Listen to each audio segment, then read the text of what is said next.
The losing streak is now at 8 games for the Chicago White Sox as they fell to the Minnesota Twins on Wednesday. The Sox have seemingly given up, and it's very sad to watch. Johnny Cueto did not have his best stuff, and despite the 9 hits, White Sox offense only had one extra base hit and were without a home run for the second straight game. The Sox will try to stop the pain with Lucas Giolito on Thursday afternoon. You are Locked On White Sox, your daily Chicago White Sox podcast. Part of the Locked On Podcast Network, your team every day.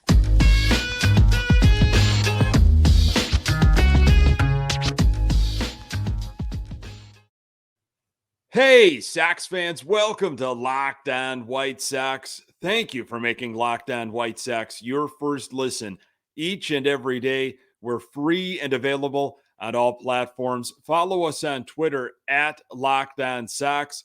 Also subscribe to our YouTube channel. Just search Locked On White Sox. Hey, I'm your host, Nick Morawski, a lifelong diehard Chicago White Sox fan, recording this podcast just blocks from the ballpark in beautiful Bridgeport. You can find me on Twitter at Nick_GGTB. Really appreciate you letting me steal some of your time to talk White Sox. Locked On White Sox is part of the Locked On Podcast Network, your team every day. Maybe finishing strong is just not in their DNA. Hopefully, Lucas Giolito can stop the bleeding. We learned more about the ramifications of Luis Roberts' injury. And if Tony La Russa does not come back to manage the Sox, will it be a member of the 2005 World Series team leading the club? State of the White Sox, they are 76-79, 3 games under 500 here in this last week of September. Sox are now tied with the Minnesota Twins for second place in the AL Central. There are just 7 games left to the season.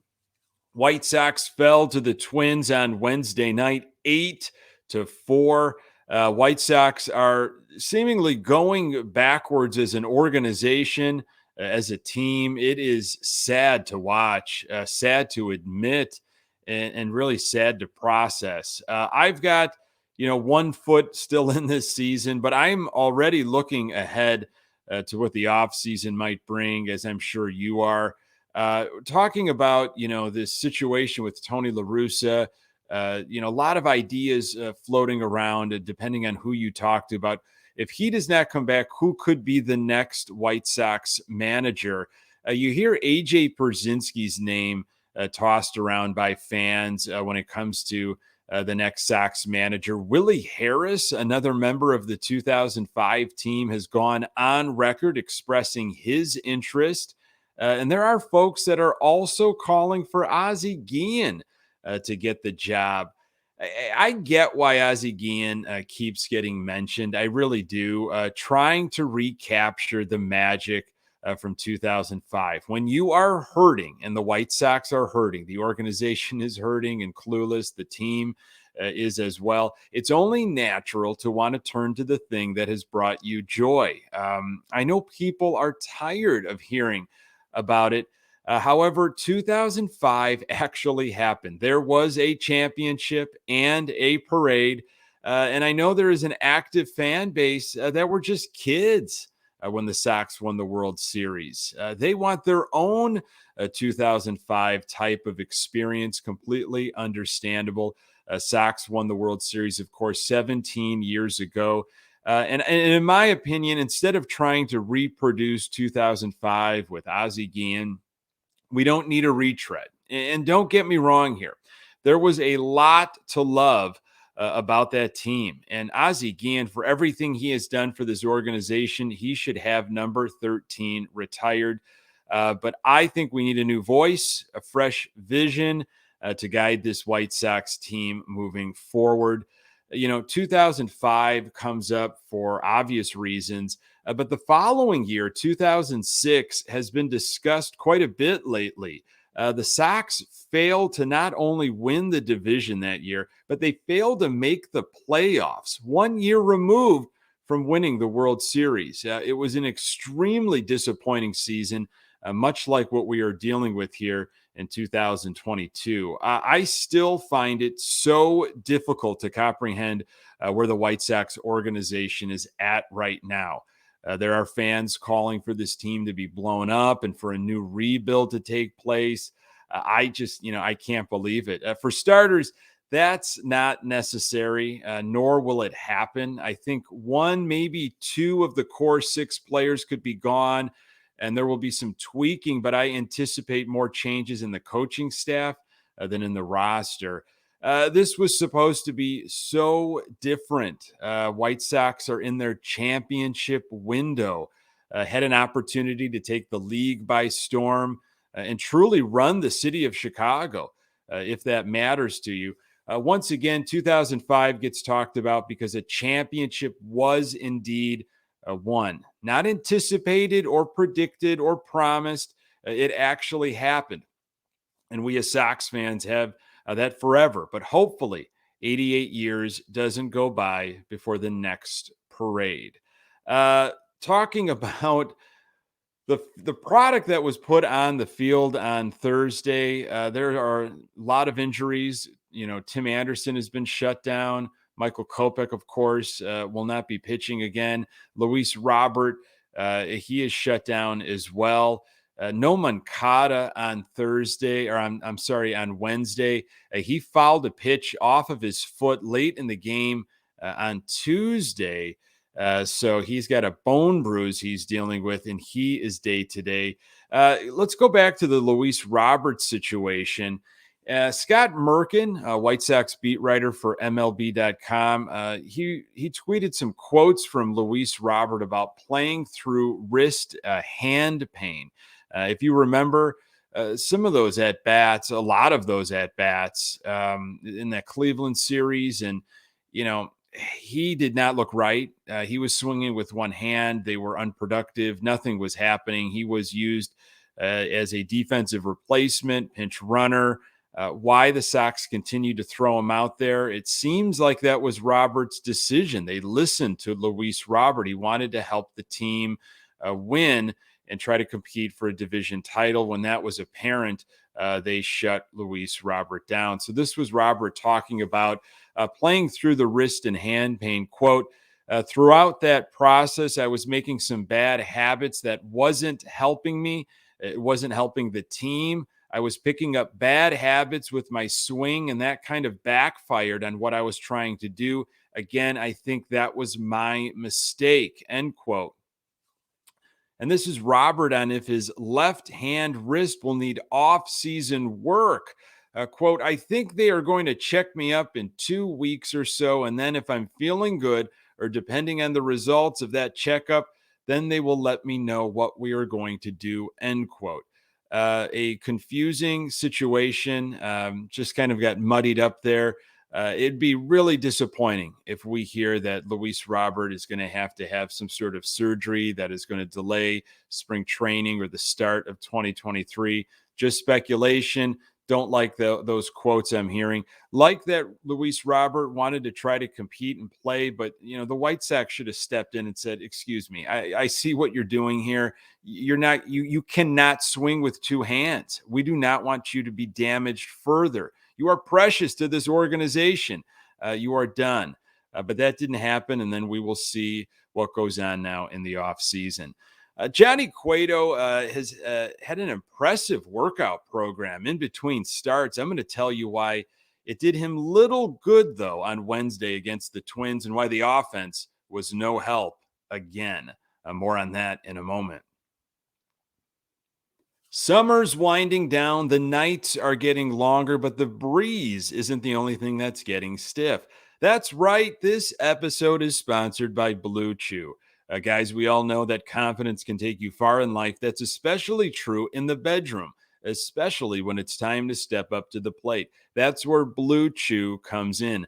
BlueChew is a unique online service that delivers the same active ingredients as Viagra and Cialis, but in chewable tablets and at a fraction of the cost. You can take them anytime, day or night, so you can plan ahead or be ready whenever an opportunity arises. The process is simple. Sign up at BlueChew.com, consult with one of the licensed medical providers, and once you're approved, you'll receive your prescription within days. The best part, it's all done online, so no visits to the doctor's office, no awkward conversations, and no waiting in line at the pharmacy.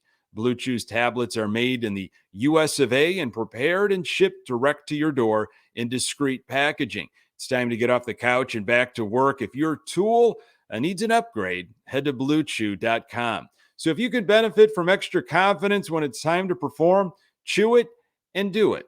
And we've got a special deal for our listeners. Try Blue Chew free when you use our promo code Locked On at checkout. Just pay $5 shipping. That's BlueChew.com. Promo code Locked On to receive your first month free. BlueChew.com for more details and important safety information. And we thank Blue Chew for sponsoring this podcast. Johnny Cueto making his second to last start of the season, coming into the game 4-0 against the Twins in his career. NBC Sports Chicago covered his workout in between starts. The video impressive. Runs the stairs of the ballpark, wherever they're at, home or away, for 40 minutes. It was an interesting video. I've heard the rumors of his workout routine. Ethan Katz also spoke about it.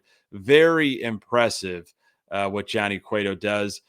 He did not look sharp, and the results were there on Wednesday, unfortunately.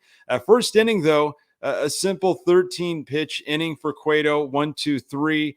And then in the second, Sox took the lead. The Sox actually had the lead in this game, but the second inning was a rough one for Cueto. Bloop singled and doubled on the third base line. Minnesota had runners on second and third with nobody out. 3 straight hits for the Twins brought in their first run. They cut the lead in half, 2-1 Sox. Runners on the corners with nobody out. It was a hit parade, and that continued with a 2-run double, and there went the lead. Twins on top, 3-2. They did not look back. Still nobody out, but Cueto managed to stop the bleeding at just 3 runs. Fourth inning, Twins had been jumping on Cueto rather early. Did it again in the fourth. A leadoff single, then a ground rule double. Runners at second and third. A broken bat, grounder to Abreu at first. He froze, deer in the headlights. Could not make the throw home or get the force at first. Opened things up for a 2-run inning, 5-2 Twins. Fifth inning, Cueto settled down, a nice 1-2-3 inning, only 65 pitches after 5 innings. Sixth inning, Twins were back at it, and Jake Cave with his second double of the game. Twins had their 10th hit, runners on second and third with 1 out. Cueto was at the 76 pitch mark, an intentional walk, bases now loaded, ended up getting a fly out, and that was it for Cueto. He was pulled for Jake Diekman. Diekman comes in and he walks the first batter he faces, scores a run at 6-3 Twins. Again, Jake Diekman, your lone trade deadline acquisition. Cueto's final line, 5 2/3, 10 hits, 6 earned runs, a walk, 7 strikeouts. He's got his ERA at 3.39. He threw 83 pitches. Seventh inning was Joe Kelly. He comes in, and what does he do? He walks the leadoff hitter. Kelly is going to have to make some adjustments once that pitch clock comes into play next season. To say Joe Kelly takes his time is an understatement. That leadoff walk came around to score, of course. They always do, right? And the Twins had a double in the gap, 7-4 Minnesota there in the seventh. Just a reminder, everybody, the White Sox voluntarily acquired both Joe Kelly and Jake Diekman. Eighth inning was Jose Ruiz, gave up a run after Billy Hamilton, White Sox legend, stole second and came around to score on a base hit. Twins put up 8 runs on 12 hits. Sox offense did better than Tuesday, but that's not saying much. Remember, just 2 hits on Tuesday, 0 runs. Couple of base hits in the second for the White Sox. Sox had 2 on, only 1 out. Sox trying to snap a 15-inning scoreless streak that stretched back to Sunday's loss to Detroit. And Yasmani Grandal ended the drought with an RBI single in the gap, 1-0 Sox. Another run tacked on by a sac fly from Harrison, 2-0 Sox. Saturday was the last time the Sox scored 2 runs in a game, so reason to, of course, celebrate at this point. Third inning, Twins had taken the lead by this point. They put up 3 in their half of the second. Sox trailed by a run. Jose Abreu recorded his 300th career double, but that was it in the third. Fifth inning, leadoff single. Then Romy Gonzalez was hit by a pitch. So Sox had runners on second and first, nobody out. Elvis Andrus flew out to left field. Vaughn could not get the job done. And then with 2 outs, Abreu helped his cause and comes through with an RBI single, 5-3 Minnesota. 1 run would be all the Sox would get in that inning. Seventh, Harrison led things off with a single. Romy Gonzalez followed suit, so the Sox were in business. Here we go. First and second, nobody out. Andrew Vaughn broke an 0 for 18 slump and snuck a line drive under Wallner's glove in in right field. 1 run scored. 6-4 Minnesota. Abreu was hit by a pitch, so the Sox had the bases loaded with only 1 out. These types of situations have not produced positive results, though, for the Sox this season. And sure enough, Eloy Jimenez hit into an inning-ending double play. In the ninth, Sox came into the inning trailing by 5 runs, and they went away quietly. Sox offense, 4 runs, 9 hits, only 1 extra base hit, and that was that double by Jose Abreu. The second game in a row where the Sox could not hit a home run. With runners in scoring position, the Sox 3 for 9. During this 8-game losing streak, the White Sox have only scored 21 runs. Can the Sox really be swept for the 3rd series in a row? I'm going to tell you why that's actually very possible. More on that in a moment. Thursday is an afternoon game. It's the series finale. White Sox send Lucas Giolito to the hill to make the hurting stop. This season, Lucas Giolito is 0-1 with an ERA of 3.00 and 14 strikeouts in 2 appearances against the Twins. Last time Lucas Giolito faced the Twins was on September 4th. Giolito took the loss, went 5 innings, 6 hits, 2 earned runs. Really all about offense. Can the White Sox actually get some extra base hits going? Can they produce with runners in scoring position? Can the Sox hit maybe a couple home runs? Wow, it has been bad. When the wheels fell off after that series opener loss against the Guardians, and extra innings, the wheels really fell off. Things have been just shake your head moments. I mean, I know the Sox have been up and down this season, but I can't believe the way things have gone. And honestly, it just feels like what is the Sox team playing for at this point? You know, Miguel Cairo is trying to say the right things, and other veterans have talked about it in articles. You know, we're professionals. No one likes to lose. You got to go out there and finish strong and do your best to put forth a winning effort. It's just not there. You haven't seen it. I have consumed every single inning, I feel, of this 8-game losing streak. And boy, it has been some bad baseball. Hoping things turn around, at least get 1 win in Minnesota on Thursday afternoon. Folks, thank you so much for making this podcast part of your daily routine. You can find the Locked On White Sox podcast absolutely everywhere you find your podcasts.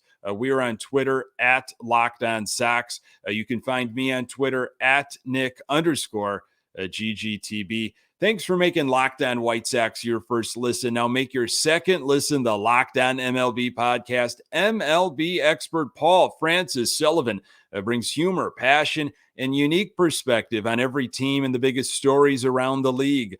Follow the #1 daily league-wide podcast, Locked on MLB, on the Odyssey app, YouTube, and wherever you get your podcasts. Coming up on the next episode, I'll recap Lucas Giolito's outing and hopefully be celebrating a White Sox winner. Appreciate you making time for the Locked on White Sox podcast. I'm Nick Morawski. Until next time, go Sox.